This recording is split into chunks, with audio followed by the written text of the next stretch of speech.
the main difference between children and adults? Yes, I mean difference and not similarities. I would say children always ask why. But when we become adults, we want answers, solutions, without questioning why. Now, let's list a main similarity between children and adults. Parents often say, "My child doesn't listen to me."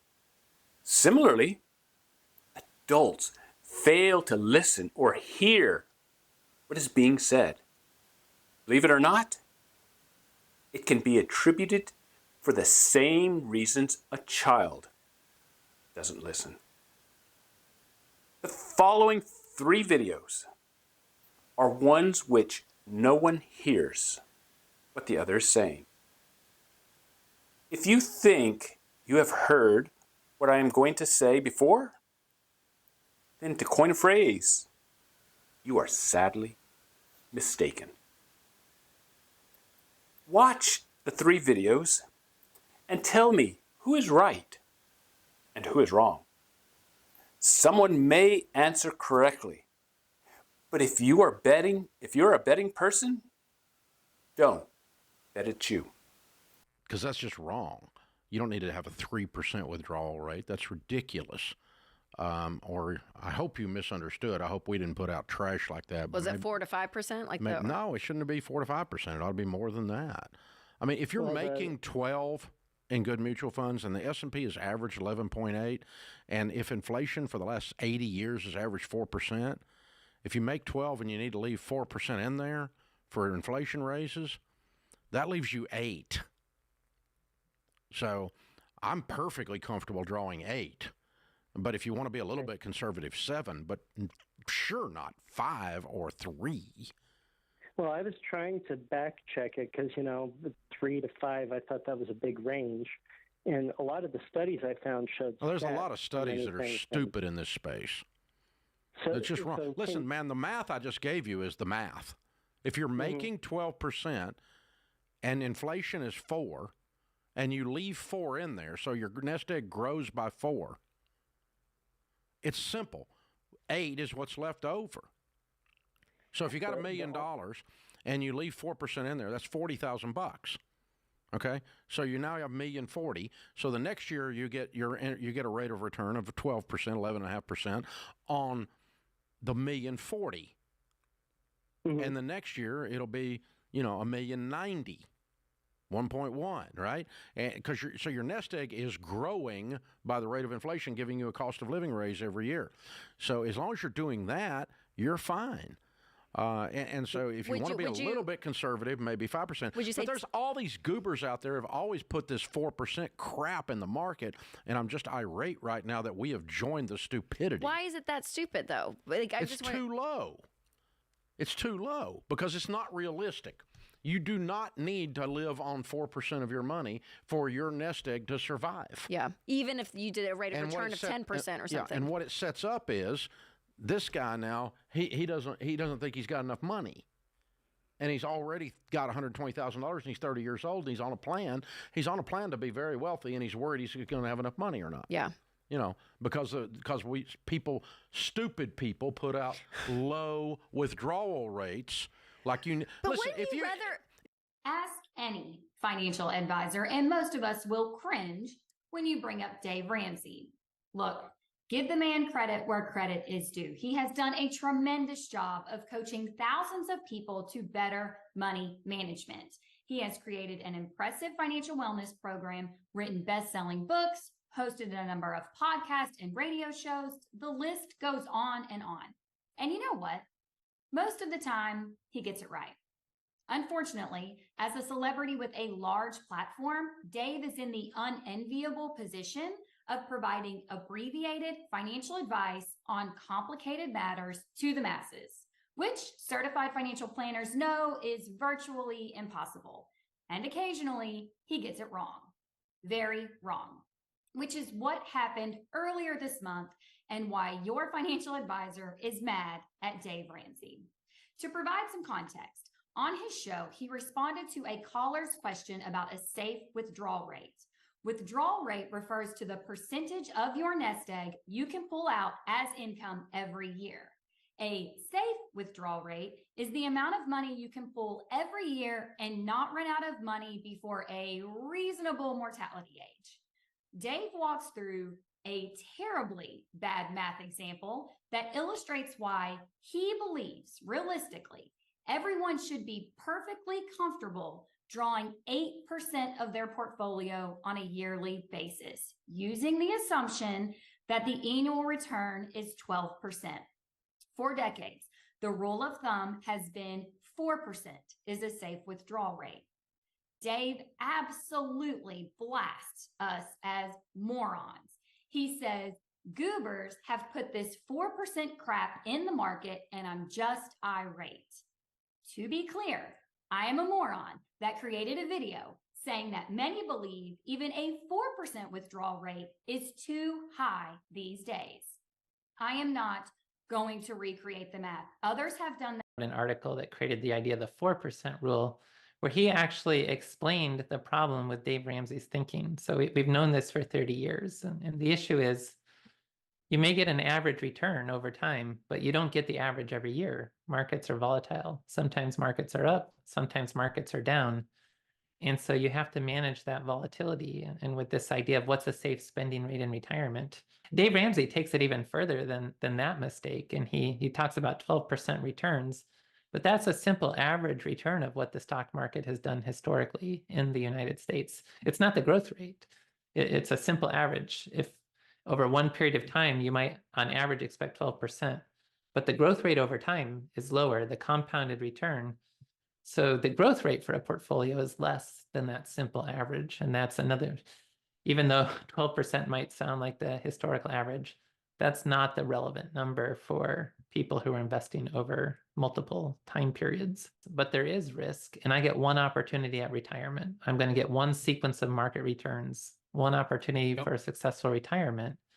And I'd rather have safety, some sort of protections in place to cover my core spending and not be exposed fully to that sort of market volatility to fund my retirement. What did you hear? The first thing you should have heard is your parents or teacher saying, do not call other people names.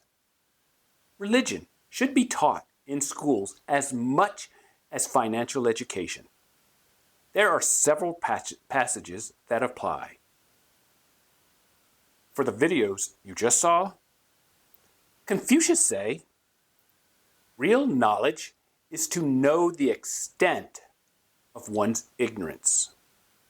He who speaks without modesty will find it difficult to make his words good. The Bible states, you hypocrite, first take the plank out of your eye, then you will see clearly to remove the speck from your brother's eye. Dave condemns others, calling them morons and lemmings for following the crowd. Yet, he follows the crowd in some of his teachings.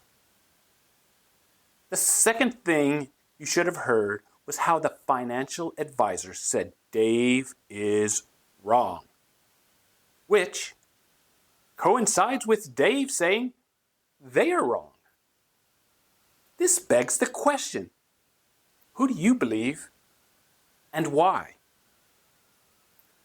These two items are why financial education needs to be taught in school from first grade all the way through 12th. You have adults who supposedly understand personal finance bickering over who is correct. Which brings us to the third thing you should have heard. How do the financially illiterate choose?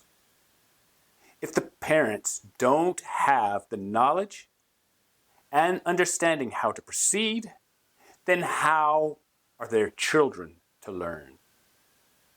Do we continue the practice of doing the same thing and expecting change? This is where we begin our teachings of financial education to everyone around the world, regardless of age or income. Who is correct? They are all good points. They are trying to help you. And honestly, they're doing a good job, but could do better. You are about to learn why this video is going to top ranking and move Dave's brilliant video to second place of all time. At least as of this posting. We are not going to discuss the name calling, and in another video, I will tell you how Dave copies the others. He calls them morons, yet he copies. You can't have both. So let's discuss listening and the power of why. Why is Dave supposedly wrong? To begin, is Dave a financial advisor? Yes. The 4% withdrawal guidelines came out in 1990s. Dave started financial advice a few years earlier. It looks like a tie, which does not help in telling us how much we can withdraw. It is said that the 4% withdrawal rate is based on a study, and it's a good place to start. Start what? It's a good place to start for financial advisors, but they are not you. In other words, their approach is more for them than it is for you. I will explain this more in detail in another video, but to give you an idea, it conflicts with their investing teachings. What just happened? I now included a third person, you. Do you know which value to choose? I said they all have valid points. Wade Pfau presents a superb point, varying your withdrawal rate, varying how much you can withdraw. From a personal perspective, this is an exhilarating suggestion. But what age are you? And where are you in your work or retirement stages? From a financial education perspective, it really doesn't matter. It adds no value. The project retirement is at the end. Do we vary it? And how much do we save? This goes back to the previous videos. They're so intertwined. This is why it needs to be from first grade through 12th, not just one semester. It doesn't, or even 1 year. Why is Dave correct? And why do I consider his video the best ever? Don't get me wrong. Dave made 2 mistakes in his response, one of which the advisors are also wrong. The advisors are also wrong, which should have been heard by them, both of them, all of them, well, at least the ones commenting to Dave's, for information to you. Mistake 1, Dave based his 8% on something other than 12% gains. While his 12% return in a mutual fund is readily accessible, like the the 4% commonly used guidelines, it does not guarantee you will have money when you need it. Dave's mistake was that he based 8% on today's current market rise. Today's rise. It doesn't do this all the time. What about 2 or 3 years ago? Yes, he used 80 years and an average rate of return, but forgot the past. Put another way, since the turn of the century, there have been 3 occasions. We're only in 2025. 3 occasions in which the market fell significantly, such that the 4% rule would not support you. His second mistake was he based it on himself. He has millions of dollars, which is a security blanket that neither you nor I have. Why is Dave right? Based on a 12% average return, there are some times in which 8% is an acceptable withdrawal rate.